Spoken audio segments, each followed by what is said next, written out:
When dealing with conductor derating, it's important to understand how neutral conductors are treated, especially in three-phase systems. The question arises whether the neutral conductor in a three-phase, 5-wire circuit should be counted as a current-carrying conductor for derating purposes.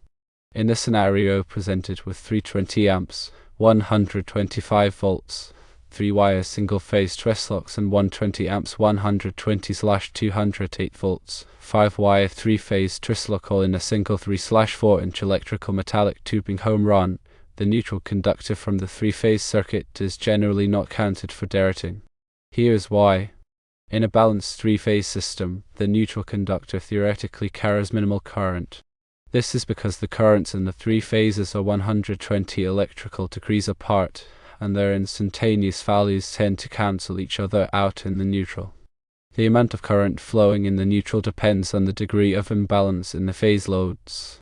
If the loads are perfectly balanced, the neutral current is zero. However, in real-world applications, loads are rarely perfectly balanced, so some current will flow in the neutral. Despite this, the neutral current in a balanced three-phase system is typically much smaller than the phase currents. Consequently, the heat generated by the neutral conductor is usually not significant enough to affect the temperature rating of the other conductors in the conduit. Therefore, electrical codes and practices often allow for the exclusion of the neutral conductor in a balanced three-phase system when calculating the ampacity derating factors. In the specific example, there are 320 amps, 125 volts, 3-wire single-phase circuits and 120 amps 120/208 volts, 5-wire three-phase circuit. The single-phase circuits each have two current-carrying conductors, the hot and the neutral. The three-phase circuit has three current-carrying conductors, the three-phase conductors, and a neutral. However, for derating purposes, the neutral from the three-phase circuit is not counted. Therefore, the total number of current-carrying conductors is calculated as follows. Firstly, each of the three single-phase circuits contributes two current-carrying conductors. Secondly, the three-phase circuit contributes three current-carrying conductors. Thus, the total number of current-carrying conductors is 2 times 3 plus 3, which equals 9. Derating is required when the number of current-carrying conductors in a conduit exceeds 3. The National Electrical Code, or NEC, provides tables and formulas for calculating the derating factors. For example, NEC Table 310.15 B3 provides adjustment factors for more than 3 current-carrying conductors in a raceway or cable. If there are 9 current-carrying conductors, the ampacity of each conductor must be reduced to 70% of its original value. This means that if the conductors are rated for 20 amps at 30 degrees Celsius, their ampacity must be reduced to 20 amps times 0.70, which equals 14 amps. The derated ampacity must be greater than or equal to the non-continuous load plus 125% of the continuous load.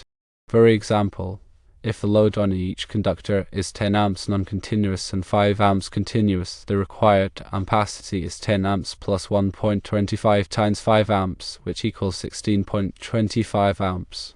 Since the derated ampacity of 14 amps is less than the required ampacity of 16.25 amps, the conductors or the overcurrent protection must be increased. The type of conductor insulation also affects the ampacity. Thermoplastic high heat resistant nylon, or THHN, conductors are commonly used for general wiring purposes. THHN conductors are rated for 90 degrees Celsius in dry locations, but their ampacity is determined by the terminal temperature rating of the equipment to which they are connected. Most terminals are rated for 75 degrees Celsius, so the ampacity of the THHN conductors must be based on the 75 degrees Celsius ampacity rating. For example, if the conductors are 12 American wire gauge, or AUG, THHN, their ampacity at 75 degrees Celsius is 25 amps.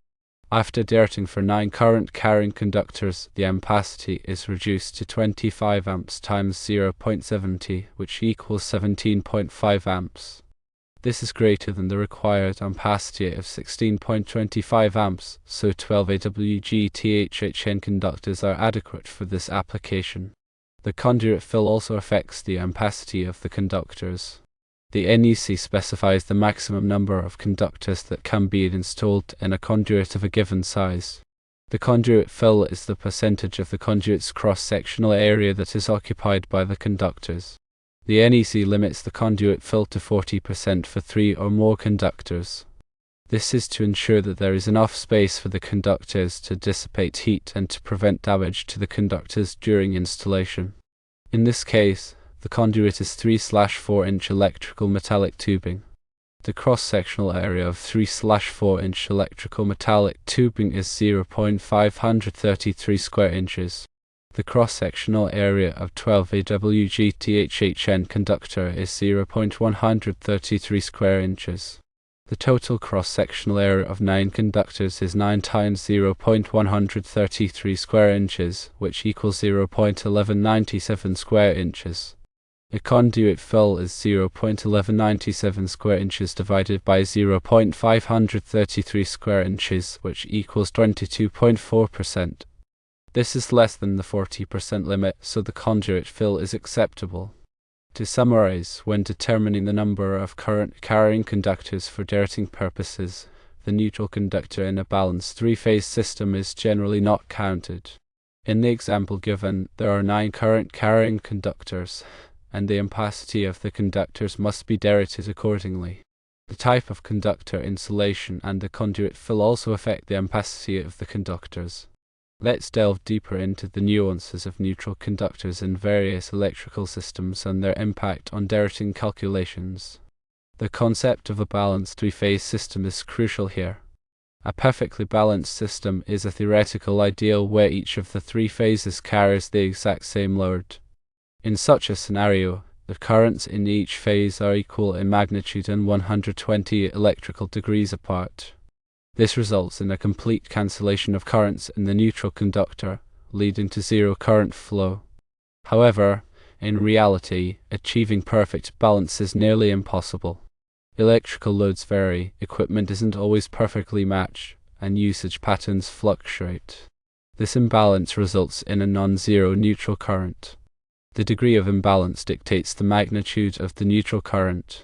A system with minor load variations will have a relatively small neutral current, while a system with significant imbalances will have a larger neutral current. Despite this, even in moderately imbalanced systems, the neutral current is typically significantly lower than the phase currents. This is why the NEC and other electrical codes often permit the exclusion of the neutral conductor from derating calculations in three-phase systems. However, this exclusion is not a universal rule. There are specific situations where the neutral conductor must be counted as a current carrying conductor for derating purposes. One such situation is when a significant portion of the load consists of nonlinear loads. Nonlinear loads, such as electronic devices, fluorescent lighting, and variable frequency drives, draw current in a non-sinusoidal manner. This distorted current waveform introduces harmonic currents into the system. Triplen harmonics, which are odd multiples of the third harmonic, such as the 3rd, 9th, 15th, and so on, are particularly problematic. These triplen harmonics are additive in the neutral conductor. In a three-phase system, the triplen harmonic currents from each phase add together in the neutral, resulting in a neutral current that can be significantly higher than the phase currents. In such cases, the neutral conductor must be counted as a current carrying conductor for derating purposes. Another situation where the neutral conductor must be counted is when the system is intentionally designed to carry a significant neutral current. This can occur in certain types of three-phase power systems, such as corner-grounded delta systems or high-leg delta systems. In these systems, the neutral conductor is deliberately connected to ground at one corner of the delta winding. This creates a single-phase voltage between each phase conductor and ground, as well as a three-phase voltage between the phase conductors. The neutral conductor in these systems is designed to carry a substantial amount of current, and it must be counted as a current-carrying conductor for derating purposes. Furthermore, it's crucial to understand that the NEC and other electrical codes provide specific guidelines for derating conductors based on the number of current-carrying conductors in a raceway or cable.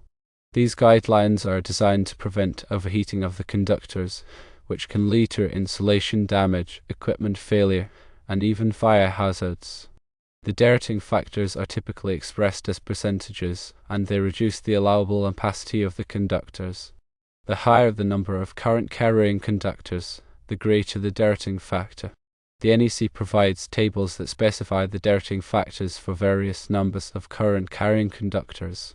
For example, NEC Table 310.15. B3 provides adjustment factors for more than 3 current-carrying conductors in a raceway or cable. When applying derating factors, it's important to consider the ambient temperature. The ampacity of a conductor is based on a specific ambient temperature, typically 30 degrees Celsius or 86 degrees Fahrenheit. If the ambient temperature is higher than this value, the ampacity of the conductor must be further derated. The NEC provides tables that specify the derating factors for various ambient temperatures. In addition to the number of current-carrying conductors and the ambient temperature, other factors can also affect the ampacity of conductors. These factors include the type of insulation, the size of the conductor, and the type of raceway or cable. The NEC provides detailed information on how to determine the ampacity of conductors under various conditions. Now, let's revisit the specific scenario described with 320 amps, 125 volts, 3-wire single-phase twist-locks, and 120 amps 120/208 volts, 5-wire 3-phase twist-lock, all in a single 3/4-inch electrical metallic tubing home run. In this case, the 3 single-phase circuits each have 2 current-carrying conductors, the hot and the neutral. The 3-phase circuit has 3 current-carrying conductors, the 3-phase conductors, and a neutral. Assuming that the 3-phase circuit is serving a balanced load and does not have significant nonlinear loads, the neutral conductor from the 3-phase circuit can be excluded from the derating calculation. Therefore, the total number of current-carrying conductors is 2 times 3 plus 3, which equals 9. With 9 current-carrying conductors, the ampacity of each conductor must be derated to 70% of its original value, according to NEC Table 310.15. B3. It's also important to consider the conductor size, insulation type, and terminal temperature ratings to ensure that the conductors are properly sized for the load. Finally, it's essential to consult the latest edition of the NEC and other applicable electrical codes to ensure compliance with all requirements. Electrical codes are constantly evolving, and it's crucial to stay up to date on the latest changes. In conclusion, understanding the nuances of neutral conductors in various electrical systems is essential for proper derating calculations. While the neutral conductor in a balanced 3-phase system can often be excluded from derating calculations, there are specific situations where it must be counted. Always consult the NEC and other applicable electrical codes to ensure compliance with all requirements and to prevent overheating of conductors. Derating is a crucial aspect of electrical safety, and it's important to perform these calculations accurately to protect people and property. The principles discussed extend to various applications, including residential, commercial, and industrial settings. The same considerations apply regardless of the specific voltage levels or types of equipment used. The key is to understand the fundamentals of 3-phase power, neutral currents, and derating factors. These concepts are essential for any electrician or electrical engineer. By mastering these concepts, you can ensure that electrical systems are designed and installed safely and reliably. Always prioritize safety when working with electricity and never hesitate to consult with a qualified professional if you have any questions or concerns. Proper planning and execution are essential for any electrical project, and a thorough understanding of derating principles is a critical component of that process. Remember, electrical safety is everyone's responsibility, and by following the guidelines and best practices outlined in the NEC and other electrical codes, we can all contribute to a safer electrical environment. Let's recap the key takeaways. Firstly, in a balanced 3-phase system, the neutral conductor typically carries minimal current and can often be excluded from derating calculations. Secondly, Nonlinear loads can introduce harmonic currents that increase the neutral current, requiring the neutral to be counted for derating purposes. Thirdly, the NEC provides tables and guidelines for derating conductors based on the number of current-carrying conductors, ambient temperature, and other factors. Fourthly, always consult the latest edition of the NEC and other applicable electrical codes to ensure compliance. And fifthly, prioritize safety and consult with a qualified professional if you have any questions or concerns.